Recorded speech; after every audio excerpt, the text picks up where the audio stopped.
Señor Frans Timmermans, vicepresidente de la Comisión Europea, muchas gracias por estar hoy con nosotros.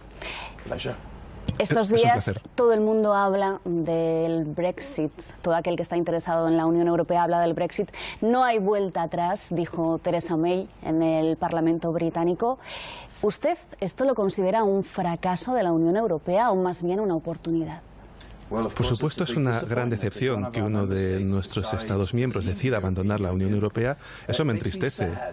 Preferiría que el Reino Unido se quedase, pero bueno, han decidido irse y eso lo vamos a utilizar para crear más cohesión.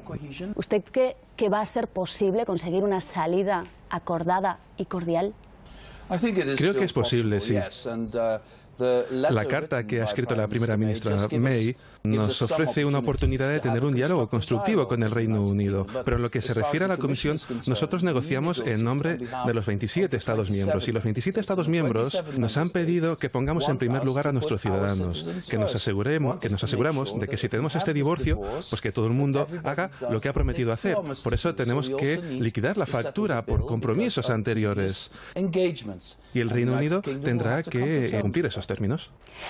Hay 3 millones de europeos en el Reino Unido, hay 1 millón de británicos en la Unión Europea. Claro, ya no hablamos de dinero, hablamos de personas. Además, nosotros aquí en España pues tenemos que resolver o hay que resolver la situación de Gibraltar. ¿Cómo se puede hacer, en su opinión? La doble nacionalidad tal vez podría ser la solución. Parece que se habla de esa cuestión. Está bastante claro de que nadie en ningún lado, ni en el Reino Unido ni en el lado europeo, quiere hacer esto a costa de aquellos ciudadanos que viven en otro país. Nadie quiere eso. Por eso el interés de los 3 millones de europeos que viven en el Reino Unido y el interés del millón de britanos que viven en la Europa continental se van a salvaguardar. Estoy totalmente seguro al respecto. Nadie quiere poner a estas personas en una situación complicada.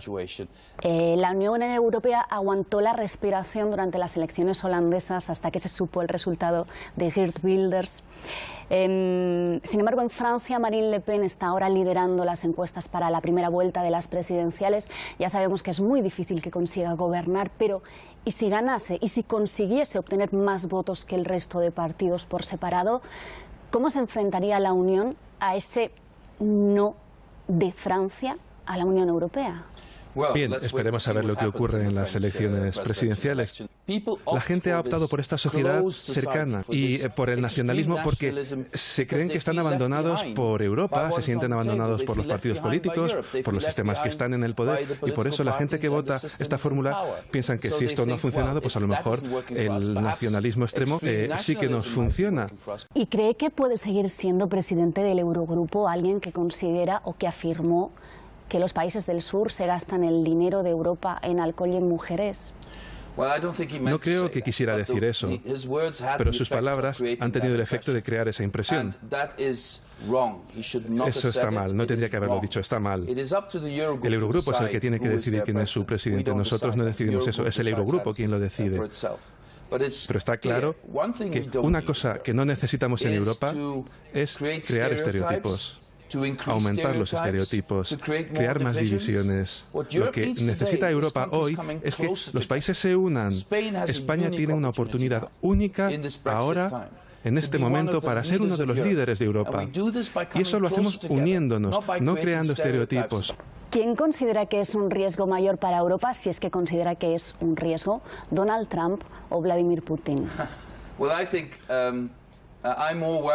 Bien, a mí me preocupa más Vladimir Putin que Donald Trump, en el sentido de que mis compañeros en la Comisión, Federica Mogherini, han estado en contacto con la administración estadounidense y esos contactos han sido muy alentadores. Aparte de lo que han dicho, existe un espíritu de colaboración. Europa es nuestro futuro común. Así termina la declaración de Roma. ¿Qué tienen pensado hacer ustedes para convencer a los indecisos? La gente está decepcionada. No estamos haciendo lo suficiente por Europa. Tenemos que demostrar que podemos afrontar la crisis migratoria. Tenemos que demostrar que podemos afrontar también la amenaza terrorista.